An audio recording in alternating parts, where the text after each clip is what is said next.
Hi, everybody. This is Dr. Ron Kaiser, and this is the podcast that hopefully all listening to and looking forward to.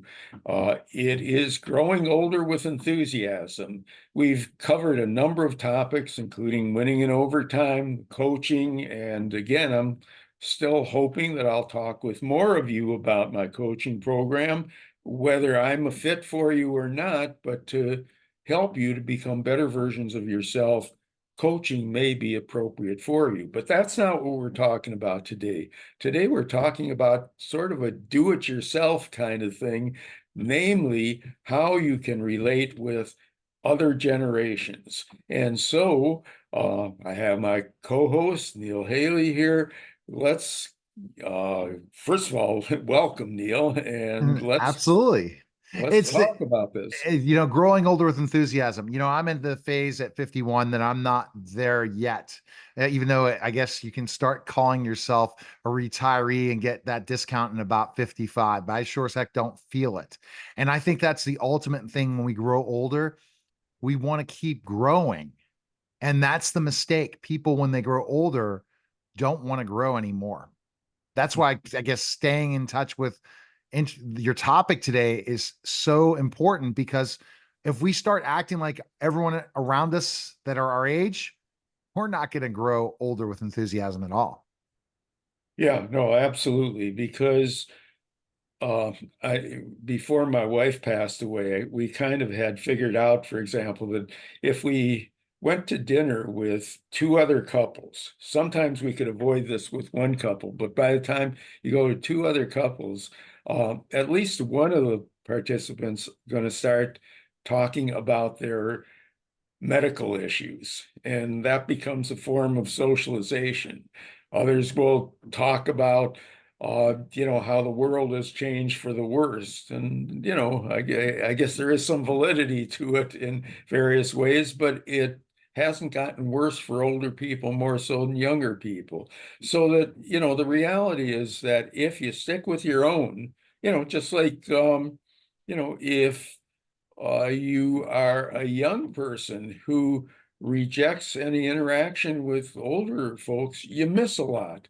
Same thing with us. And we do know, for example, that that's really something that can work against dementia, that being able to be involved, help younger people problem solve with them, and learn new stuff from them is one of the things that keeps the brain healthy. Absolutely. And you look at learning, and that means learning from young people. You and I seeing what these kids can do today online and with AI and all these different things, that keeps us staying young by really intaking social media and all these crazy things that weren't around 20 years ago, let alone even 10 years ago. Sure. When it comes to technology, for example, I know that I would be much more ignorant about it than I am now if I didn't rely on my sons, or more more effectively on my grandchildren to help me out when I'm stuck with something. And what I try and do, though, is to encourage them not to do it for me, but to help me learn how to do it. And so I think for myself, I think I'm pretty proud of how technologically savvy I am for a guy my age. Oh, you definitely are. I hope to have that. And then you talk about energy. If you're working out with people 20, 30 years younger than you, or you're going and participating in activities, walks, and things like that, and they're a lot younger than you, you're going to stay young. Sure, Yeah. it does two things. Number one, it normalizes maintaining a good activity level. In other words, if you're dealing with people who are younger as well as your age, I wouldn't want to cut out the importance of our shared experiences and so on.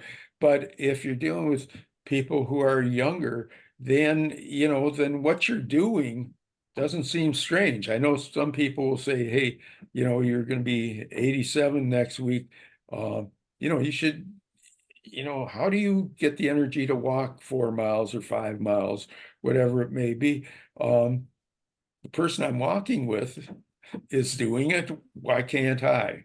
If I want to go to a concert with somebody who is younger, they're doing it. Why can't I? So it normalizes those various activities. And we know that, again, going back to my non-negotiable four, we know that things like staying physically active, eating healthy, keeping the brain active, and staying socially connected are things that enhance your older age, and it's associated with longer lifespans. We can't control everything that's connected with it. Genetics have a factor, but there's a lot of things that we can do to make ourselves healthier while we're alive and to keep us going as long as possible and to keep us relevant, which I think is a really important task of older adults,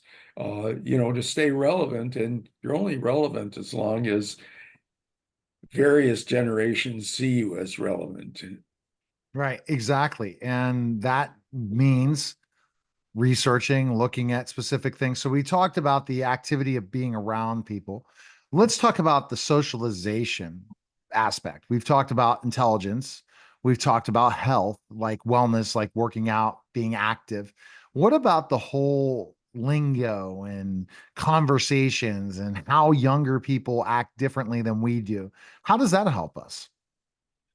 First of all, it, as I said, normalizes what we're doing, the fact that we're involved. Secondly, if you think about it, if I take a class and there are younger people in the class, I don't get special assignments because I'm older. You know, if we've got homework to do, uh, there's no particular benefit to me doing the homework with an 80-year-old as opposed to a 50-year-old or a 30-year-old. We begin to see those shared kinds of things. I've gone to uh, concerts of various types and gotten into conversations with people who are considerably younger. Uh, Going to a museum or going to a play of some type, those are natural circumstances in which you can socialize. And again, the more that you do that, the more it normalizes the fact that, hey, I'm not a whole lot different than a man or woman who's half my age, unless I choose to behave differently. And for the most part, I don't choose to behave differently because we're all part of the same society.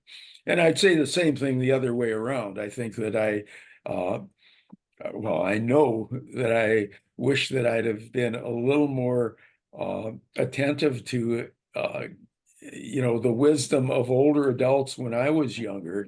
I think that that's a really important thing. I was more fortunate than most people working in a medical school just throughout my life, my professional life.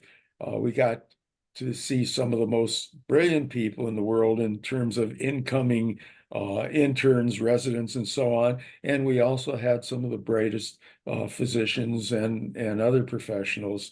So, it's been something I've dealt with all my life. Uh, and I know it may be a little more uncomfortable to somebody who hasn't had that experience, but lack of comfort is not a reason for not continuing to learn and grow. Exactly. And that's so important. People can then find you, Dr. Ron, anywhere. And we're going to continue to have these conversations on specific topics. And if this resonates with you and you're looking for coaching, just reach out to Dr. Ron directly on LinkedIn, Dr. Ron Kaiser, and he'll definitely, or in his Facebook or Growing Older Enthusiasm Facebook group or all those places, and check it out. And please like and share these videos. Appreciate it, Dr. Ron. Sure. And DM me if you have any questions, if you think I can be of help, or if you want to just learn how you can grow older with enthusiasm. Always glad to help. All right. That was Growing Older with Enthusiasm, guys. Take care.